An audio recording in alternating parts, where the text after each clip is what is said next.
Good morning viewers. Indian polity के lecture number 5 के अंतर्गत आज हम संविधान की उद्देशिका या प्रस्तावना या प्रियम्बल के बारे में पढ़ेंगे। आइए देखते हैं कि प्रियम्बल या उद्देशिका हमारे संविधान में किस तरह से लाई गई।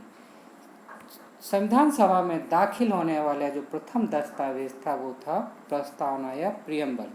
13 दिसंबर 1946 को संविधान सभा की तृतीय बैठक में एक उद्देश्य प्रस्ताव पेश किया गया था जिसे आगे चलकर प्रस्तावना कहा गया।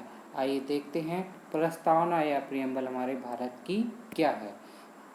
हम भारत के लोग भारत को एक संपूर्ण प्रभुत्व संपन्न समाजवादी पंथ निरपेक्ष लोकतंत्रात्मक गणराज्य बनाने के लिए तथा उसके समस्त नागरिकों को सामाजिक आर्थिक और राजनीतिक न्याय विचार अभिव्यक्ति विश्वास धर्म और उपासना की स्वतंत्रता प्रतिष्ठा और अवसर की समता प्राप्त कराने के लिए तथा उन सब में व्यक्ति की गरिमा और राष्ट्र की एकता और अखंडता को सुनिश्चित करने वाली बंधुता को बढ़ाने के लिए दृढ़ संकल्प होकर अपनी इस संविधान सभा में आज तारीख 26 नवंबर 1949 को मिति मार्ग शीर्ष शुक्ल सप्तमी संवत 2006 विक्रमी को एतत् द्वारा इस संविधान को अंगीकृत अधिनियमित और आत्मार्पित करते हैं। बच्चों, तो आपने देखा कि ये थी हमारी संविधान सभा। प्रश्न उठता है कि हमारे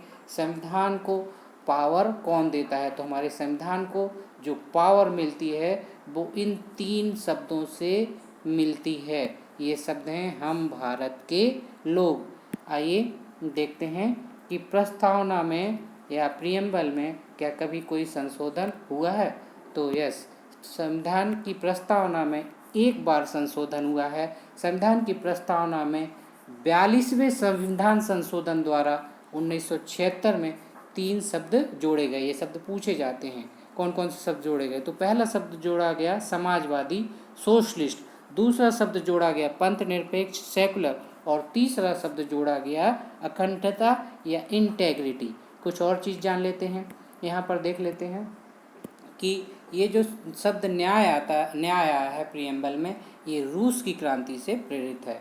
इसके अलावा जो 3 शब्द हैं आपके लिबर्टी, इक्वलिटी या समता, फर्टर्निटी या बंधुता, ये तीनों शब्द फ्रांस की क्रांति से प्रेरित हैं।